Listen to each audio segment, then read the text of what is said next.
have a great between the pond. Before we get into it, I sincerely want to thank the episode sponsor once again, Longwater Beverage Company. Longwater Beverage, you guys, is a THC infused drink that I am a huge advocate of. It is available in Minnesota, Oklahoma, and Missouri, but is expanding nationally. They have a special blending process in the ingredients where, unlike traditional edibles that take hours to hit, this starts cooking in about 5-10 minutes. You feel great as soon as you sip. So get yourself some bong water. We're gonna be seeing quite a lot of them here. They're a big sponsor of me now. I have a deal with them and I absolutely love their product. I am the one who put this deal together because I love this product so much. I reached out to them, I was like, you guys, like, please sponsor me, please. And they're like, okay. Check them out. They have different sizes available. Here in Minnesota, they have 5 milligram shooters and they can get all kinds of different sizes. If you're in a state that has certain weed laws, they have some very powerful products. So be sure you check it out. This is all the goodness about it, and then these are all the different flavors. Look for this nationally. This is such a good product. With that, you guys, let's get into the episode. What do we got today, right here? Yep. All right. Something real cool. All right, we got ourselves a live deal. Real cool, real cool. Real cool, okay. Big buck, dude. Oh. Tell me you consume vodka without telling me you consume droves and droves of vodka. Yes. Looks like my mom. Your mom's a babushka lady? I don't know. That's very cool. Souvenir of Stillwater, 1909. I think we'll keep this because I keep Minnesota-related stuff. This is from Stillwater from 1909. This is the kind of stuff I want. This is cool. Yeah, I want this stuff. I don't want like used furniture and like weird stuff. I want this stuff. What is it? What is it? I would think it's a flask for drinking cherry brandy. It's like a pre-Lego. It's like Lego before it was Lego. It's like a hand-carved lady with a bale of hay. Really creepy owl. Yeah, but those are cool. I get more of those to see with you. They would be a lot cooler if it weren't for the fact that owls absolutely hate me. I've been attacked by owls 3 times in my adult life. That's the truth. Last time it happened, motherfucker dive bombed me. I felt its claws raking the back of my head, and I felt a lift, and I didn't hear it coming. I was out running. Okay, let me just do a tiny amount of research. You do the best you can, dude. Eh? Oh, I always do the best I can. Oh, I know you. Except for the time I got AIDS. Wasn't doing the best I could there. I get you $30 for this stuff. I'll make it 35. Call it the 2-year anniversary. That's fine, sir. That's fine. Okay, here's 35. Go in the car, go see what else he has. Let's make it quick so we can go home. Oh look, it's another nesting doll. Is this a bunch of nesting dolls in a bag? It's like the whole bag is a nesting doll. Holland, Art Deco. Oh, little freaky deaky Dutch shoes. From Russia with love. Said literally nobody in Russia. Because they don't know what love is. Love is bottle of vodka. How's, let's see, I gave you 35. How's another 30 on top? Yeah, that's fine. That's fine? All right. So thanks for coming by. I'm glad you were here. The traffic coming up 100 was just terrible. Oh, I'm sure it was, yeah. It was just bumping and going. It was just stepping and going. It was just, Namaste. So, I don't know what was going on there, but seemed like he was on something, and somebody suggested that he might be like an extreme user. And as far as the stuff he brought in just now, this I found right away on eBay. This is $40 right here. This, and I will probably get close to that because I saw all the examples were 40. This is Stillwater, Minnesota, 1909. I could probably get 50 on this. Just as it's a nice antique. It's a candle holder. I'm gonna keep this for my store. These figurines are probably 20 each. This was 10, but the nesting dolls is where I'm gonna clean up. These are vintage, probably pre-1950. These might be $50 a doll. Well, don't we love the con artist, gang? And there you go. God, everybody doesn't. Jesus Christ! I literally was about to say, I hope he doesn't cause a car accident. He almost got hit by a fucking car pulling out of here. That is hysterical and for all the wrong reasons. Let's talk about these Russian nesting dolls, because let's first see what they're worth, roughly, and then let's talk about the history and culture of Russian nesting dolls. So what I've learned is the more layers they have, the more expensive they are. 5 is it's good, but not great. 7's the most. These ones got 3. These are gonna be worth low end, 25 a set, high end 50 to 75. So I mean the whole deal was 40, so this was definitely a good deal. But these are Russian nesting dolls. So these nesting dolls, these Russian nesting dolls, are also known traditionally as matryoshka. These originated in Russia in 1890. Honestly, I thought these were a lot older. I was surprised to learn that fact. They were designed by Vasily Zviadoshkin from a design by Sergei Malyutin. See, that part I can do. I don't know about this Vasily cartoon character name. Malyukin was a Volkscraft painter in the Abramstev estate of Sava Mamontov, a Russian industrialist patron of the arts. And the name Matryoshka actually comes, it's like a Russian name for mother, and it's derived from the Latin name mater. And what this doll symbolizes is strength of Russian women, particularly of homemaking, of fertility, thus the elongated stomach. This is meant to represent a pregnant woman. Traditionally, the outer layer consists of a woman dressed in a sarafan, which is traditionally a Russian peasant-like jumper dress. But these can be men as well. They can be animals, they can take all kinds of forms. Since 1890, the design, the craft, the way that these, not really necessarily the way that these are made, but just what they represent has changed quite a lot. You guys might remember I had a set of Russian nesting dolls maybe about 6 months ago, and it was all the leaders of Russia. But these designs can be extremely elaborate, and their manufacturing process can also be elaborate, and they can get really expensive as well. They generally take a specific theme, i.e. fairy tales, Russian leaders, political leaders, Soviet leaders can be one of them, and they're usually cylindrical in shape, but this can change as well. Now, making these is an exceptionally time-consuming process, and you can tell just by looking at it. The detail, generally the more detailed they are, the more expensive they are. I could tell looking at those from the con artists that those are well made and that they're old and, well, I don't know exactly how much they're worth. We'll look that up when we're done with this. But the process of making these involves woodworking and painting. The wood, usually lime or birch or alder or balsa, is turned on a lathe and then it's hollowed out. And this is how you create the different nesting dolls of different sizes. Now, they use the same piece of wood for all of them. That is a traditional part of the manufacturing process. But after the wood forms are finished being prepared and the woodworking is done, then they're painted, usually with gouache or tempera. And to be completely honest, you guys, I have no idea what the those are. The finishing process involves lacquering the wood. These dolls have become representative of the changes in Russian society over the years. They're almost like, not political cartoons, but that is kind of a new advent. In fact, I'd love to see what some of the people secretly making Russian dolls as a statement of their, shall we say, thoughts against Putin or what they think of him. I wonder what those dolls look like. I bet there's some funny ones out there that nobody's allowed to show, because if you show it off and the Russian state finds out, your ass goes in jail. Overall, these items remain very popular souvenirs. When you see this, you definitely think of Russian culture first. If you go to Russia, this is kind of a must-have as a souvenir to bring back. Personally, I think these dolls are very cool. I'm just fascinated with the design of these, the intricacy. I think they're very beautiful. I sold this one already on Whatnot. I haven't sold the other ones yet, but I've had a lot of trouble selling Soviet stuff because, you know, special military operation. Nobody wants the shit. But this they do want. This has, I would say, successfully eluded the taboo of Russian culture with the onset of the war.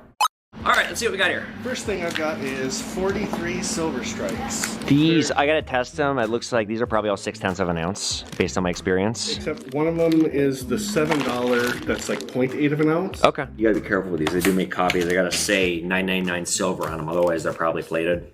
Oh, yeah, these are all 99 silver. Okay, so 1, 2, 3, 4, 5, 20. Yep, you have 43. What would you think about 600 for all of it? Ooh, I was hoping to get closer to 7. I'll do 7. Okay. Yeah, I'll do 7. Thank you. Oh, some old Roman coins. Okay, these are gonna take me a couple minutes. Unless you know what they are and what you want. You know, I paid about 30 a piece. 20 a piece would be real nice. I'm gonna save myself half an hour and sure. This is all going to Whatnot. Download Whatnot using my code. You get a free $15 to spend on my auction. I got 25 for referring you. There's a link in the video description, that Linktree link. Get Whatnot and you can bid on this stuff. It's where I'm selling like 80% of the stuff that's coming in here. It's going on Whatnot, guys. This is the most unfair coin ever. Did not get a DMPL. Look at that one.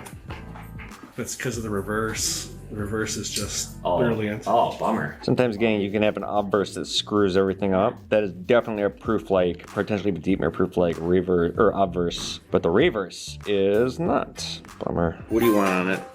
Would you do 50? Yeah, I'll do 50. This is a pretty uncommon. I will keep this for my collection. What do you want? 50 for that, if that's all right. Deal. Got a Geiger 1 ounce, Geiger 10th ounce, 1 gram. What's this? It's a replica of Dr. Furtwängler, I think is how you say his last name, the German medalist. This is pretty cool. What do you want on all this stuff? Make it even 100. Deal. This is kind of a unique item. You can find these all day on eBay, but not where they noted that they're uncirculated like that. Good toning. Boring date. 40? I was hoping for 50 on that one. All right, is that it? That's it. So All right, let's see what we got. 700 plus 145 plus 15 plus 50. We're at 1304. There she is. Thank you very, very much. Good to see you as always. You too. Let's see you soon. So I didn't film the deal. Actually, I didn't film either deal, but I got two really rare coins in front of me. This is a 1926 commemorative Oregon Trail $50, and then this is an 1880 piece seated Liberty $50. I think this one is either AU or high-end extra fine. This one, I don't know. This one could have been cleaned. If this one hasn't been cleaned, this is one of the nicest examples I've ever seen. So with these coins, to solidify the value, I paid $800 on this one just now, and I think I paid like $100 on this one or something. I got them at a good price because this one low end is worth like $1,200, but the only way for me to guarantee my value, to find out what is actually worth to get the full amount out, is to get them graded. Now this is a pretty lengthy process. It is July 8th as I'm sending these in. I bet I won't get these back till Thanksgiving. Let's find out. Well, I just got back from the framers. It was like actually kind of dangerous driving with these because these like did not fit in my car, and they kept like falling on the gearbox while I was like trying to shift, and it was like, oh. But we got these back, the Ukrainian flag, and then you guys might remember the World War II playing card deal. The guy at the storage locker, he had a 48-star flag, so I got that framed. So let's hang them up. So, okay. The Ukrainian patches aren't done yet. I'm gonna have the flag go here. The patches are going in the middle next to the coward who got his unit annihilated on horseback because he thought horses could beat tanks. How'd that work out? We had the vodka, we used imagination.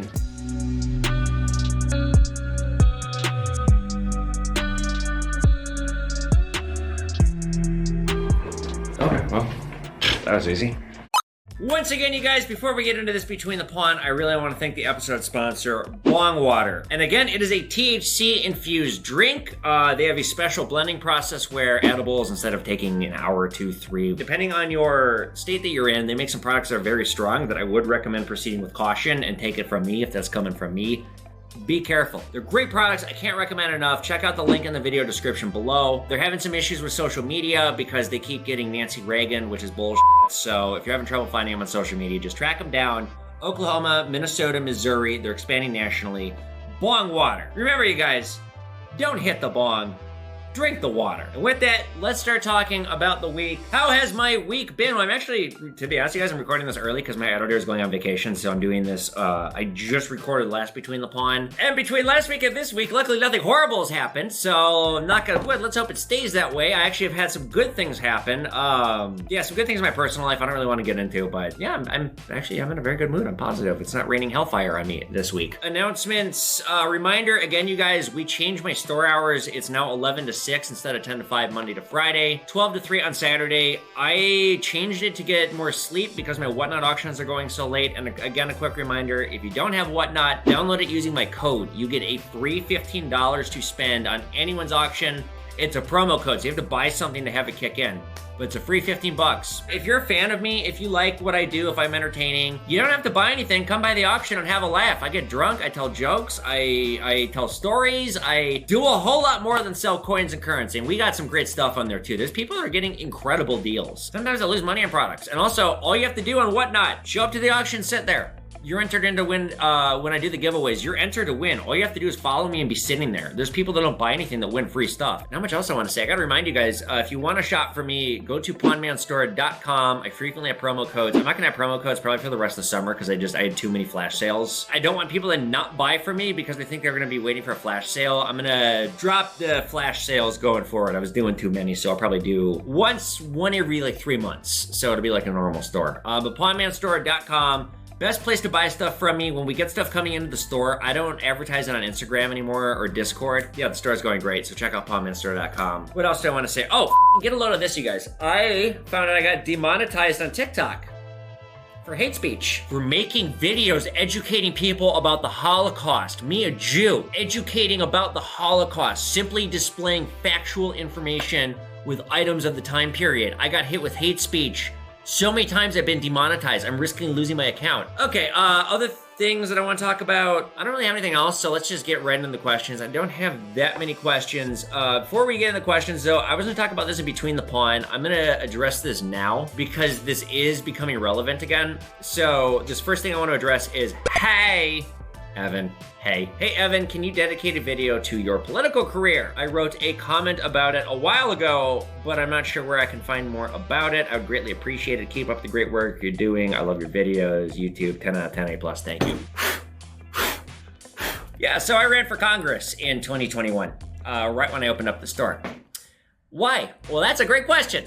Let's talk about it. Because I have a sneaking suspicion that you guys might be reading about this or seeing something about it in the news pretty soon. Because I cannot believe the feds have not taken up an indictment on this asshole. Not me, the person who got me to run. So last year with the World War II book was the craziest I've ever been through. Before that, quitting the old shop was the craziest I've been through. You guys know the story. Those of you that have been followers for a while, you know my origins, where I came from, what I escaped, how I was being treated, all the crazy that was happening. So I was mentally not doing well. I was really stressed out the start of 2021, attempting to make that work, because I didn't want to just walk. Like, I knew that this was the harder option, coming and opening up my own store. Swallowing that pill and getting myself to leave was a lot for me to do. And leading up to it, because I wasn't planning on quitting, honestly, until the day that I got out. Enough had been enough. I sat down I went in there to make a deal work, and I just cut them off. I was like, you know what? I could see this isn't gonna work, and this was a lot to happen all at once, and I had not been doing well mentally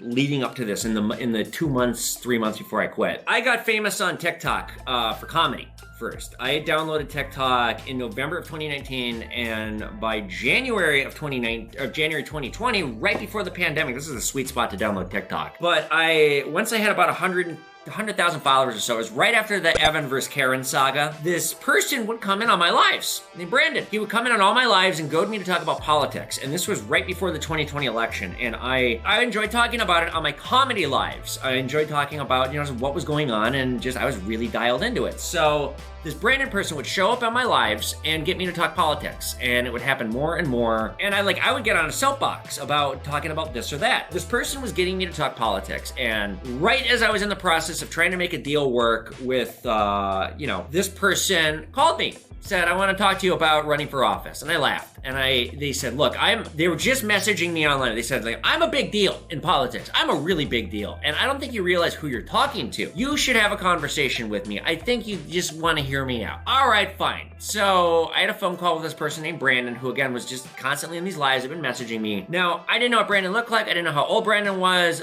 but they sounded impressive. And we talked for an hour, and this person, Brandon, said, Evan, I don't think you realize. I saw what happened with Evan versus Karen. What you did was incredible. And you're so well-spoken, you're very smart, you're very dialed in, you have all these great ideas, you're all across the board, and you represent the masses in a way that I think a lot of people don't realize. You can talk to both sides of the aisle. On social media, you're already very popular. You have all this momentum going. I think you could be the next AOC or someone like her. I think you could pull an upset against Betty McCollum, who's been in Congress since 2001. She's a 10-term incumbent. Well, down 10. She was 9 when I was running against her. In Minnesota's 5th congressional district, running as a Democrat. I laughed. I said, no thanks. Let's have another conversation in a few days. Okay. Just for okay. We had another conversation. He impressed me even more. He had data points to show me. He had a lot of talking points. He had a strategy. And again, he kept saying, I can move mountains. I have all this political experience. I'm a big deal. I still said no. We talked again a few days later. I still said no. Then I had a lot of drama and shake up, and I just mentally was in a bad place because I had done something I wasn't expecting to do. And I remember when I got home that day, just like, oh my God, what have I done? I either have to now open up my own business or go back to restaurants and admit defeat and fall back into my own, like, holy shit. And this person thinks that I could run for Congress too. And this person has a lot of backing and power. Okay, I'm game. You know what? It. I'm game. I had a few more conversations with this person, and as I'm having more conversations and after I've said yes, things aren't quite adding up. I'm noticing there's a lot of fluff. But you know what? Okay, let's see what you can do. I'm not gonna just write you off over just, what I think in the back of my head are maybe a few inconsistencies. So Brandon comes to Minnesota like 2 weeks after I had decided to go off on my own and attempt to open this store. He showed up here and I pick him up at the airport. I didn't know what I was expecting. This 6'5" ogre-looking cartoon character gay with this rainbow sparkle blazer comes, gets into the car. Hi, nice to meet you. My name is like, holy shit. Elton John would say, sweetheart, calm down. This is like a gay cartoon character drawn by like people that hate gay people. Like this is the biggest stereotype cartoon on crack times 10 I've ever seen. And as we're driving, his mouth's flapping 1,000,000 miles a minute. He wants to go to the casino because he thinks that we can have a scouting event there to see if it is a great spot for a fundraiser. I wanted to kill him by the time we got there. I hated him. He's a kid.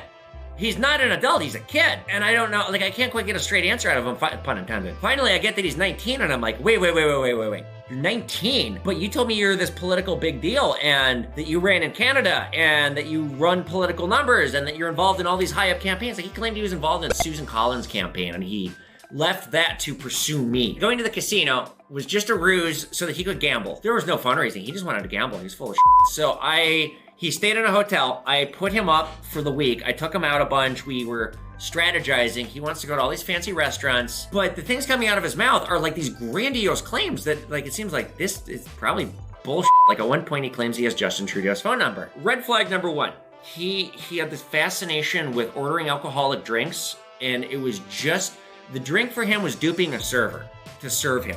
He'd take one sip and then he wouldn't drink it. But he would song and dance and elaborately trick a server into not checking his ID and giving him alcohol. And I've never seen somebody so good at it. And I'm thinking like, God, this is both impressive and scary that you can do this. And I plainly see that the only thing that you're getting out of this is you like duping someone. Everybody I introduced this person to was like, what are you doing? This person's like got red flags all over him. He's a moron, he's a scam artist, he's taking advantage of you. But again, I was not mentally doing well. I was so desperate for someone to help me, and I still wanted to believe that he had all these connections that he said he had. So he hires a grassroots political campaign fundraising group to help us out, and like he wanted me to sign some. God, thank God I was smart enough to not sign any contracts with him. He wanted me to like sign like some crazy contract that was like $5,000 a month, and I was like, how about they get us money and we give them a cut? Like, let's do that. They raised $0 for us.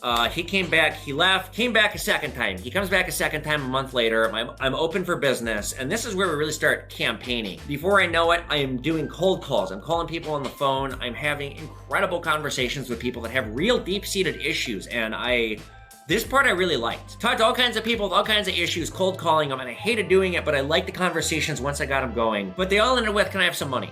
And it was gross. I hated it. And meanwhile, the lady I'm running against has $500,000 in the bank. We don't have any money. And Brandon is costing me a lot of money because he keeps coming up here and I keep putting him up, and I bet I spend $4,000 or $5,000 on him on this. So the second time he comes, again, I waste a bunch of money, and I'm really, really starting to detect a lot of bullshit. On top of that, I discovered that he's embedded in numerous campaigns, not just mine. And like at this point, I'd already registered, and like it is pretty hard to unregister once you register as a candidate. So it became very apparent to me that I've been duped. And the kicker was the straw that finally is just like, I have got to get this person out of my life and go and throw this whole thing in the dumpster and go back to what really matters here and just admit that I fell for someone's bullshit. I announced I had a speech that I rehearsed. It was a good speech. We rented a podium and we were going to announce in downtown St. Paul, and we called a press conference, and Brandon called all the news and all the media and all the major media, and there's a huge press conference. Pouring rain. Day of the press conference at 12 noon. No one showed up. He had this thing. This person's problem was he has taken too much Adderall. He clearly had been bullied as a kid and just decided to reinvent himself with like iron confidence. But which was a scam artist who was completely full of shit. This person is like evil, like actually like evil and like up to no good. And they watched way too much of the show Scandal. And they thought, oh, that'll be my life, I'll just make my life that TV show. Nobody showed up for the press conference. It's pouring rain. And I look at Brandon, this homeless guy walks, he goes, hey, what's going on here? You guys got some money to spare? No, and I was going to announce that I was running for Congress, but I don't think that's going to happen now. So I fired him. He had begged me to not fire him, let him resign. Okay. Threw this whole thing in the dumpster, chalked it off as a learning experience, and I laughed. Threw the whole thing away, forgot about it. Well, maybe 2 months later, I get a phone call from a number in California, and hey, is this Evan Kale? Yeah, my name is so-and-so. I was running for Congress. I was wondering if you know anything about this Brandon guy. I go, oh, stay the away. He is a scam artist. And I found out that, yeah, he apparently did this to another campaign. And then I found out he has gone like a vampire, campaign to campaign to campaign, getting access to the money and basically just scamming his way in and treating political campaigns like his own personal vacation fund. And so he'll join a campaign, he'll get as high up as he can, then he will use the campaign once he has access to the money to be like, fly me out to the city, you know, fly me out to LA. I'm gonna go meet with the mayor. And then he just goes out and he parties or does whatever. I don't know. And then comes back, goes, oh, I didn't have a meeting with the mayor. Or the meeting with the mayor was a bummer. Sorry. Send me to this city. Here's the kicker, you guys. He's a Canadian national and he's embedding himself in American politics. Oh my God, so many red flags. I should have listened to my gut right away. But now the music is catching up with him because he has amassed a list of victims. And as far as I can gather, this is all allegedly. This is all allegedly. I'm not stating facts here. Just hearsay from what I hear. As far as I can gather, Brandon Russell has stolen over $100,000, allegedly, from American political campaigns and has used it, treating it like it's his own personal coffer. So I recently spoke to a journalist in a Canadian political newspaper. I'm not gonna say which one, because the journalist is like, this has litigation written all over it. And I'm like, oh please, he's all bark, no bite. He tried to sue me for defamation. I made some TikToks about him like 2 years ago because I was pissed off that I got scammed out of all this money. He sent me a cease and desist. I'm gonna just write return to sender and not open it and not give you the time of day because I know that'll piss you off even more.